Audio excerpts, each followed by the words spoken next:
Hmm. Hello, Ollie. Oh, I see your Hello. name in the corner. Is that okay? Yeah, that's absolutely fine. It's All good for right. me. Yeah, okay. And welcome once again to a discussion. Over the seas. We're on different sides of the pond. And there's a particular topic that I think would be absolutely fabulous to for us to discuss, given our respective expertises. I am a philosopher, an ethicist, usually, and you are a psychotherapist. Hmm. Hmm. So this is a perfect topic, I think, for the two of us. Now, you were just describing a little incident. You were driving along a country road, and you saw junk having been discarded by who knows who. Uh, and your reaction to this was a natural one. How would you describe your reaction to that? Kind of angry, upset, frustrated as well that someone could do that. Just leave all their old pots and pans on the side of the road. I felt like it was disrespectful. Yeah, those were the feelings that came up for me. And I think you had, when we spoke about this before, I think you had characterized those as a kind of moral response to what you were saying. Yeah, like you shouldn't do that. Yeah. And I guess, well, you were also feeling some kind of animus against the the perpetrators, whoever had done that, Hmm. either for being so careless or intentionally even. Well, it's hard to say what their intention would have been. It's more Lazy. like a lazy. Okay, so you're also, you're not only judging the action as wrong, that they shouldn't have done it, but do you feel you were also judging them, the persons? Yeah, it's hard to say because I don't we didn't see anything. We didn't see anybody. But if I did see somebody who'd done it, I would probably have those feelings, like you said. I would judge them, like you said. That I guess I'd say I'd think that that was wrong, or they were wrong for doing that. Um, Emotion that I would have. And again, over and above saying they had done something wrong, which is to kind of, well, I guess that's a judgment of them, right? They had done something wrong. It's not just that it was a wrong action. They had done something wrong. So in doing something wrong, what does that tell us about them as persons? How far would you go with that? Even though this was a relatively minor thing, right? They didn't murder anybody and so forth. Right. But even in a relatively minor thing like this, um, how do you think you would have thought about the person? Would it be a judgment of their character or simply a judgment of that very local moment when they had done something? I guess. I guess I would feel like they were being lazy. Um, uh, the kind of those things that I said before, and but then would I be able to think rationally and maybe consider? Let's not go there yet. Let's Let's not not go go there there. yet. Yeah, No, I just want to characterize your lazy. spontaneous feeling. That's the Okay, well, that's the but feeling. lazy is itself is not necessarily a moral description.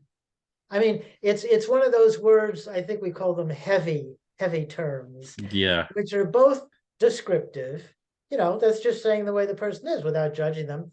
But it also at least connotes and possibly even denotes that above and beyond just describing a kind of behavior, there's something morally defective about it.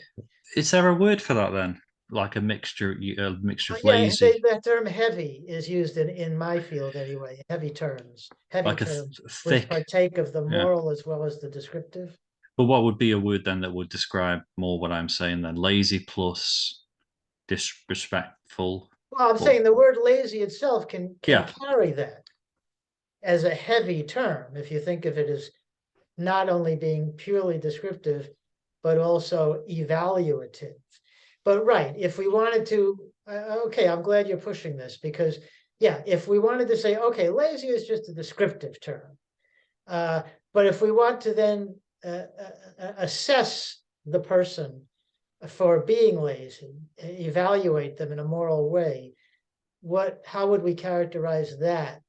It's a particular kind of evaluation. Well, it's a moral evaluation, isn't it? Mm, mm. Or is it not? I mean, Depends on what you on like how thick, like you just said, the concept lazy is. How well, in much you this want to. case, it would be how thick the concept moral is. That's to say, Okay. how full-bodied. In other words, somebody could think, well, moral evaluations should only be applied in very serious contexts. Like somebody could be rude, and they might be violating etiquette, but it wouldn't be a moral violation. But other people would say, well, no, if you're doing something that is disrespectful to somebody, whether it's mild or extreme, it counts as moral. So yeah, all that's fluid. I can And I yeah, can think of a positive use of the word lazy, like having a lazy day. yeah, But I yeah. couldn't think of a positive use of the word rude. Um, I don't know. Okay, okay. Unless, man, maybe if you're describing a band that you liked that used, I don't know, Well, whatever. that's a special use of the term. That might even be a different word in a way, right? Yeah. Oh, that was I, rude, man. That was rude. That yeah, could be yeah, a no, it could be. compliment. Like that was bad. That was bad, man. Wow, terrific. Bad. Uh, but yeah, but see again, rude. Okay, it definitely it's definitely a thick term that carries an evaluation along with a description. But it could still not be a moral evaluation. It could still be a violation of etiquette, which is an evaluative system. But a lot of people think that etiquette falls short of morality. Again, Mm. morality is preserved for really, extreme things. But yeah, okay. So this is a wonderful conversation because I don't think there's any resolution here. I mean, I hope we can find a resolution for any particular instance of the use of a word. Mm. Um, but in general, I don't think there's any resolution of the ambiguities of words, because I think, to use a technical term, I think just about every word is polysemous, meaning that it has multiple meanings, and there's no way around that. And I do have trouble with my colleagues in analytic philosophy who are forever trying to find the precise analysis of a term. But you knew that I when don't I think that's said, possible anymore. but you knew that when I said lazy, referring to the fly tippers, that was a negative use. That was not Yes, it was a positive. negative evaluation, but again, I'm trying to figure out if it would constitute a negative moral evaluation. What would be the difference then? Well, that's what we're trying to figure out here. Right. Uh, well, okay. Now I've got some recent thoughts on this. Uh, I'm suggesting that again, this could only be a discussion of one way that the term moral could be used. Mm. I don't want to deny that it has a whole range of meanings. Okay, but one way that I think is used frequently, or is in people's minds or attitudes when they're being moralistic in this sense, is that a moral assessment is really an assessment of the person, the person's character, we might say. It goes very deep. It goes to the jugular. If you're morally, especially the negative, let's say a negative moral, there can be positive moral evaluations, right? Oh, what a wonderful thing you did, and so forth, or that, but or that's he did just as he ought to have done, and so forth and so forth.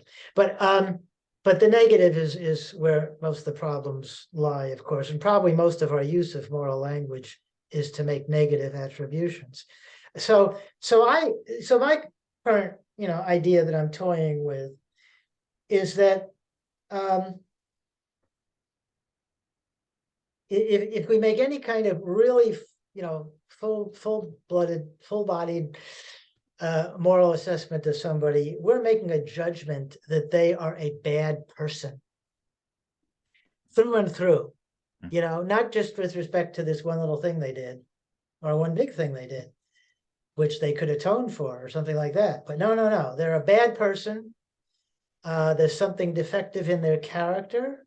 I suppose it's still theoretically possible that they could reform, not so easily. It might take a lifetime, but something, deep-rooted, maybe inborn, maybe developed at an early age, maybe developed at a later age. But whenever it developed, now, when the assessment is being made, the person, is has their soul is somehow defective.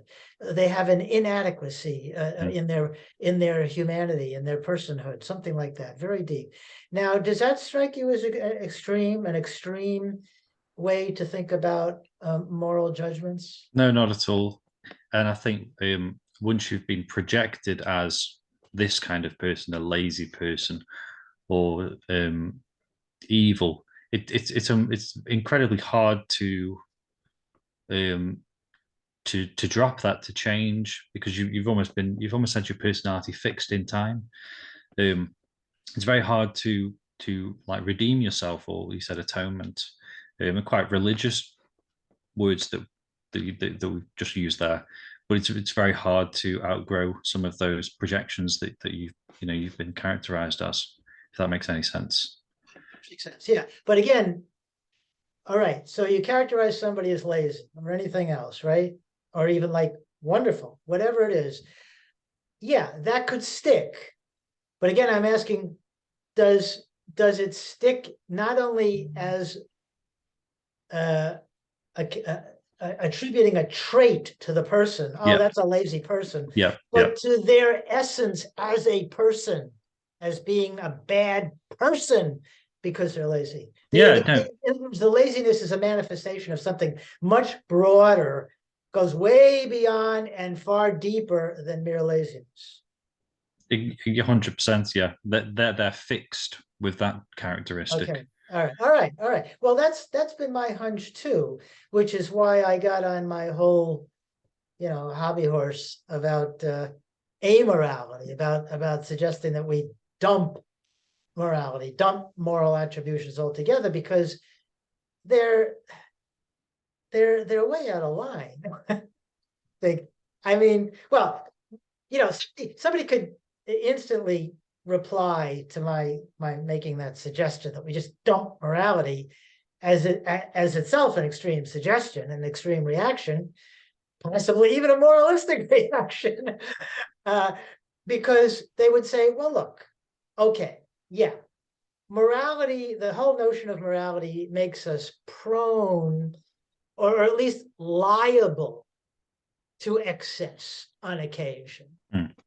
We're likely to go overboard every once in a while. Somebody did a little thing, it annoys you, you're feeling tired or upset about something, and you just wham, with a full-blooded moral attribution to them, or whatever, but morality deployed properly as intended is not something we want to get rid of at all. It's very useful. It can be very helpful as a corrective to people's behavior, even one's own behavior, when one becomes guilty in a certain kind of way, for example,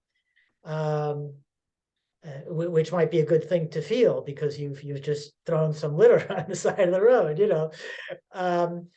So what about that as a response to my suggestion that you know very well, because you've read some of my books, I think, where I'm promoting the idea of just getting rid of morality because of its noxiousness, its extremity, its liability to be extreme. What do you think of this response, which says, no, it's not really, it doesn't make us all prone to do that all the time. It's not the typical use of morality. The typical use of morality is all right and very helpful, in fact. What do you think of that response?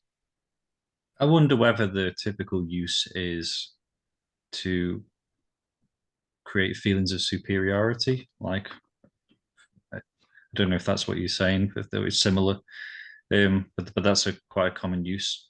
So I think there's that, and then I agree with this other use that you're saying, which is almost to attribute fixed characteristics to people who have the capacity to better and change themselves. Um, I'm thinking, are they two separate things, though? Well, we're in a way we're repeating ourselves, both of us, and I guess I'm just bending over backwards to be fair to the critic of what I'm proposing. But you are so receptive to what I'm proposing that, too bad for the critic. Sorry, I tried, whoever you are out there. So now let's take that as settled. That at least you and I, and I hope some of the people listening will agree that this is a real characteristic of morality as it is used by people. And it might very well be better for us to just find a different way of interacting with other people, or even a different kind of attitude to have towards other people and towards ourselves when something is done by somebody else or by oneself that we don't like, that we wish hadn't happened, or we don't want to happen again, and so forth. Maybe there's a different way of characterizing all of this than the moral way, which always goes for the jugular and tries to put the person in a very bad light.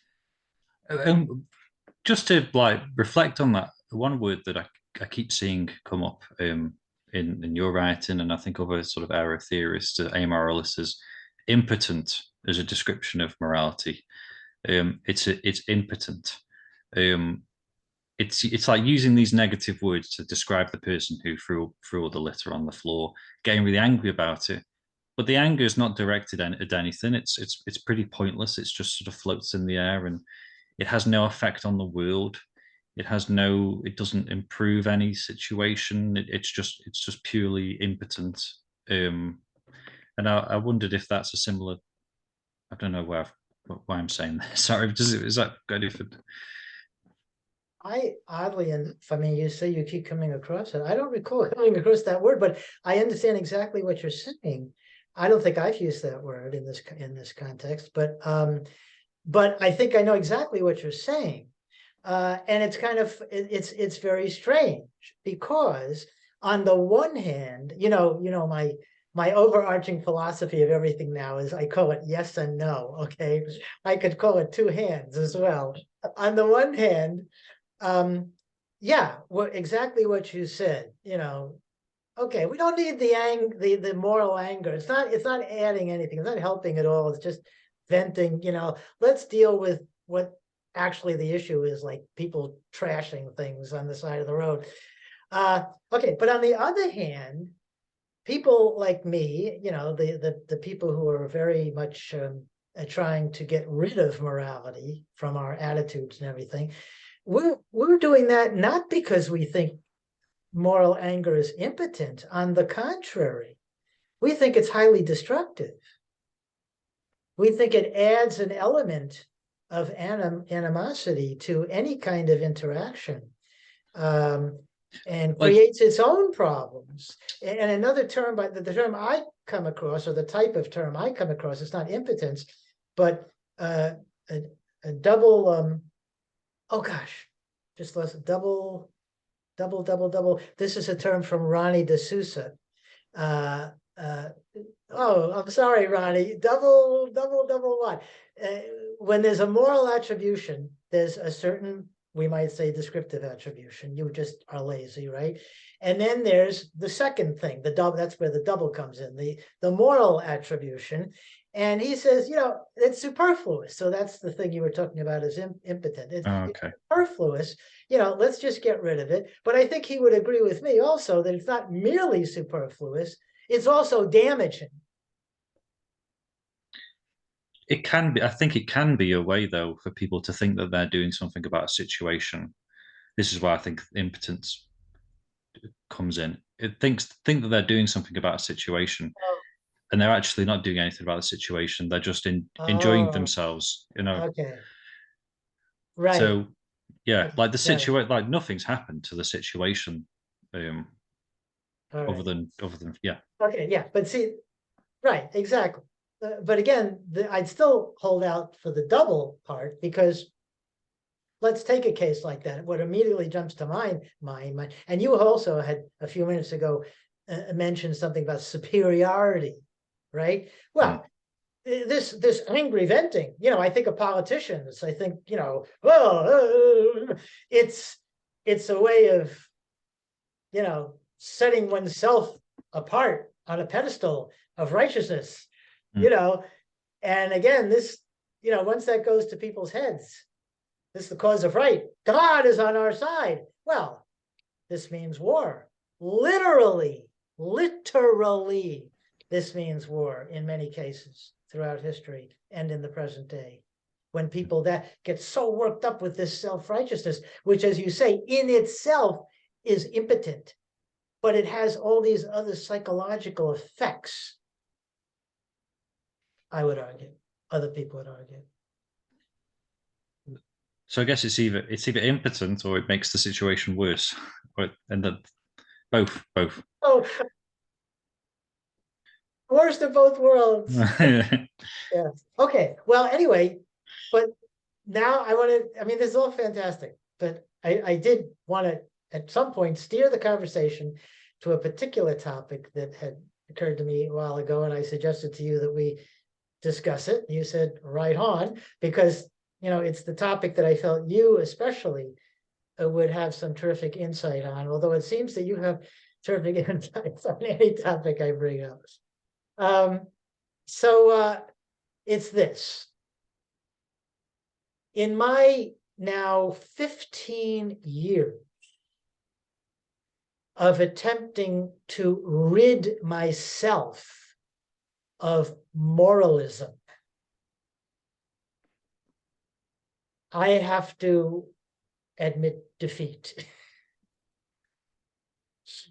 Mm. It's always possible, someday in the future, maybe tomorrow. I will, the scales will fall from my eyes and da da da da, and I will be enlightened. And suddenly he was enlightened, as they say in Zen. But so far, it hasn't happened. I've had an intellectual enlightenment, I feel. I feel fully intellectually committed to amoralism. I don't want to say I feel it's the right way to be, because that begins to sound moralistic again. So I'd be contradicting myself.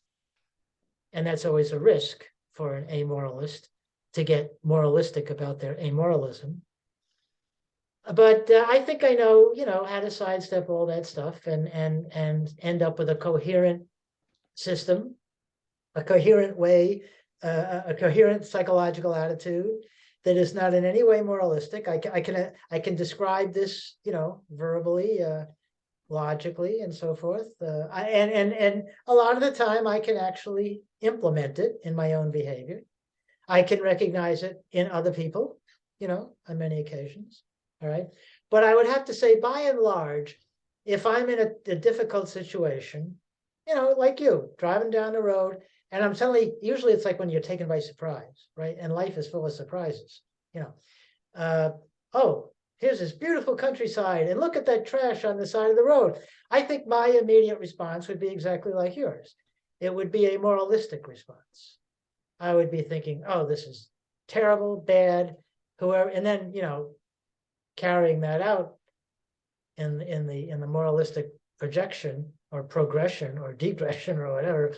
I'd be thinking, oh, whoever did this, I think whoever did this should be shot, like bring back capital punishment, but only for people who litter.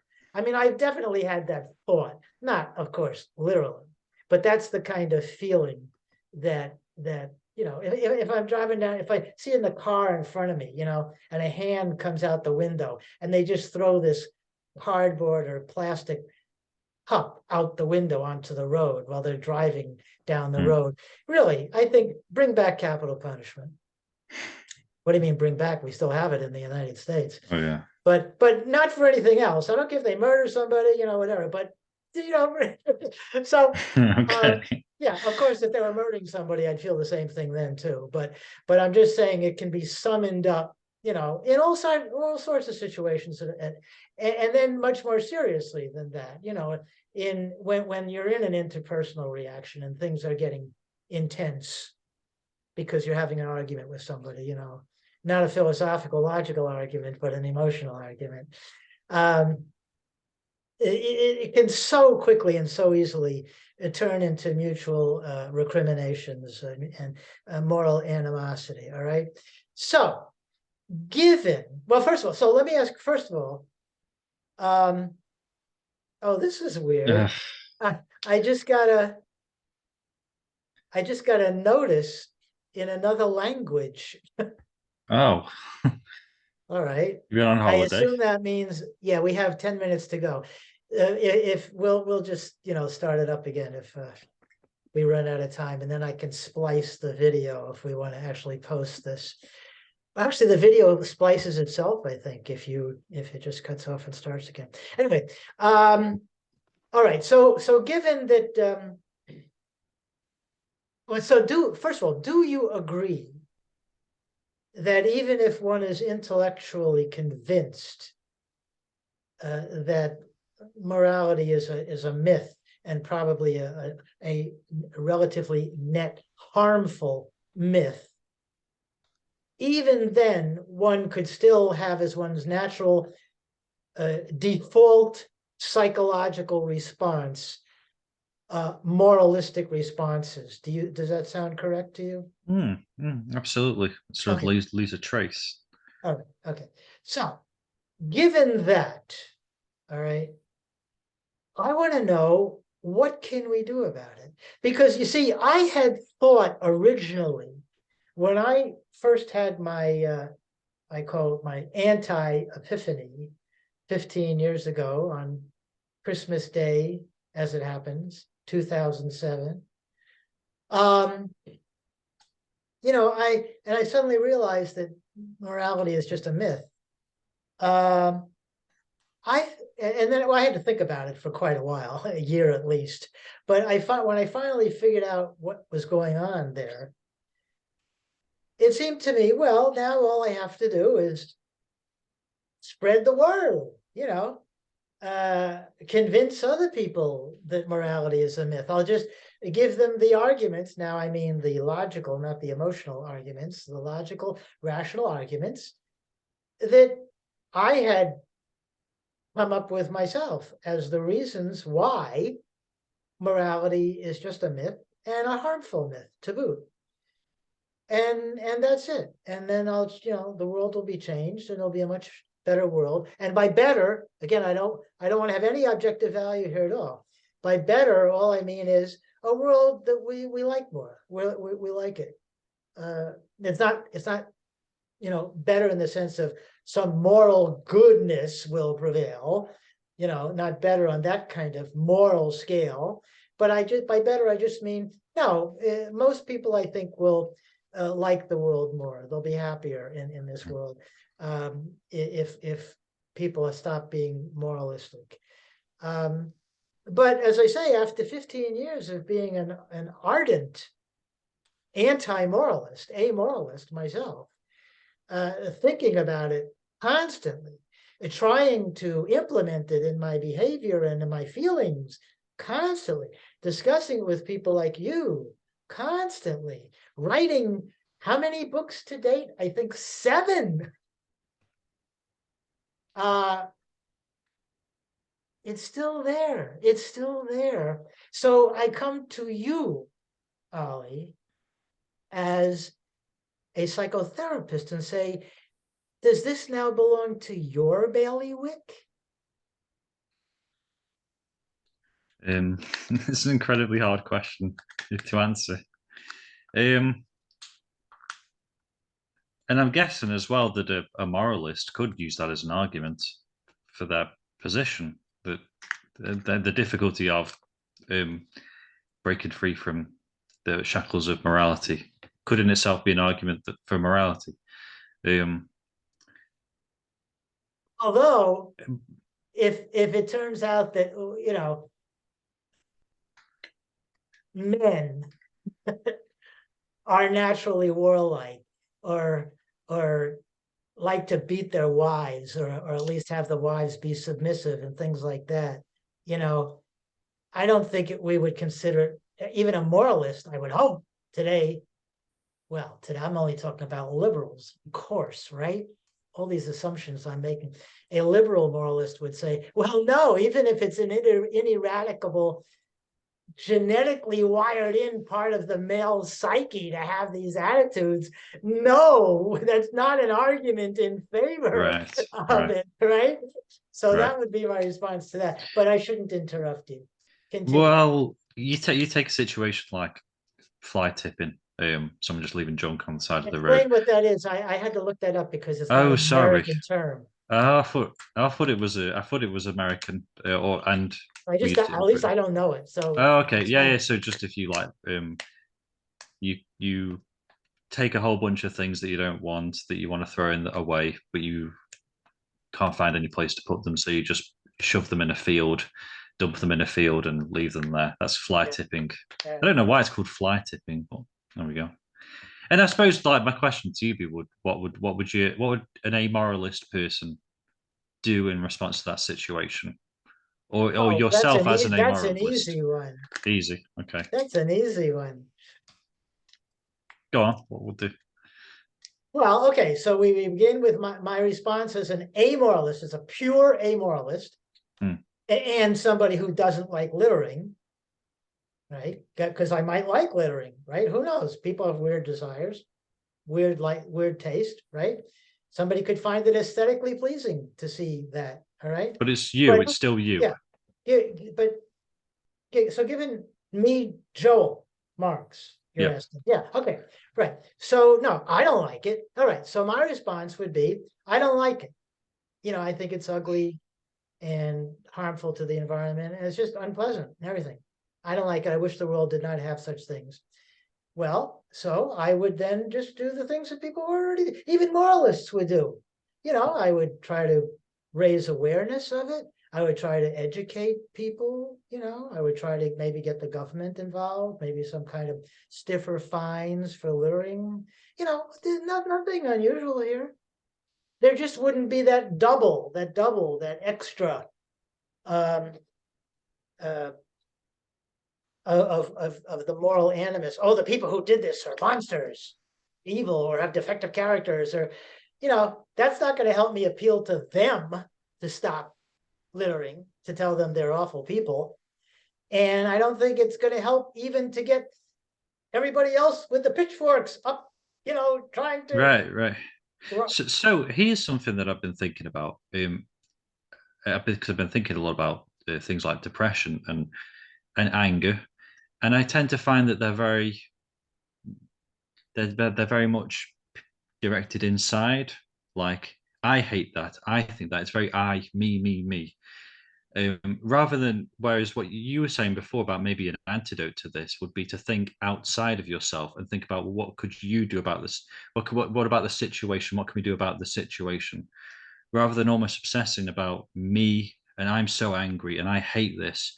It's how do you get outside of yourself? If that helps, it's certainly a way I've been thinking recently. Yes and no, Yeah. because of course, one, as in what I think I said, oneself, you know, what can I do? What can I do to stop this littering from occurring? So you're still thinking about yourself, right? So in a sense you are, in a sense you're not. Because you were saying impotence, that implies that the self, oh, nothing for me to do. That's the bad person over there. They're responsible for it. They have to fix it. So you see, it's yes and no, right? On the one hand, it's getting over oneself, not having to be superior to others by making a moral judgment. But on the other hand, it's saying, no, you're not off the hook just because somebody else trashed through the trash there. You're not off the hook. you know, maybe you can be instrumental now. Well, who else? If you don't do it, who is going to do it? Time is up, Okay, so I'll have to start a new session. Okay, I'll see you in leave a him minute. then. Rejoin. See you.